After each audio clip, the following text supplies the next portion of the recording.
السلام عليكم ورحمة الله وبركاته. اليوم جبت لكم شخص كافر لأقصى حد تفكر فيه، عمل فيديو يستهزئ بيوم القيامة. يعني شوف. كل سيئاته ارميه في جهنم. مهلا لا تفعل. وداعا يا الحود. مرحبا بك في جهنم. أول شيء يجب عليك القيام به هو المرور عبر صراط. عم يقول إنه الشيطان هو الله.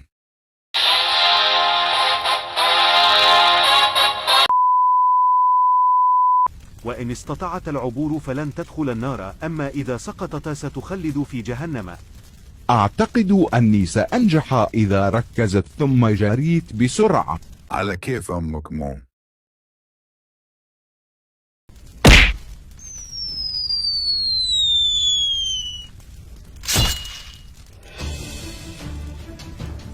حتى لو عذبتني 1000 مرة لن أسجد أبدا لإله صحراوي غبي مثلك يعذب الناس فقط لمجرد الفكرة لم يؤمنوا بها. واعلموا أن نصف قرآنك مليء بالأخطاء العلمية والأخلاقية دراسة. من طلب رأيك؟ ونصفها الآخر الجهاد والنكاح. تبا لك. بل لك أنت وحدك. أولا تقول إنه الشيطان هو الله، بعدين تدعي إنه التركيز راح يخليك تعبر الصراط المستقيم، ثم تستهزئ بالله وقرآنه.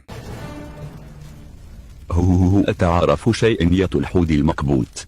الكبت هو عذاب أسوء من النار بالنسبة لك. سأعطيك قوتي 1000 رجل في الجنس استغفر الله يا ربي. وضع أمامك أجمل حورية في الجنة ولن تستطيع الوصول إليها.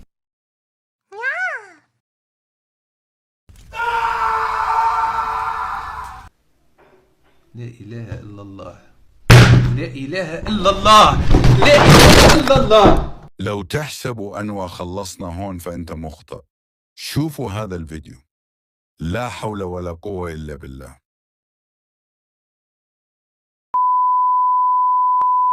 لا تنسى أنك تبلغ عليه وتدعي له بالهداية ووداعا.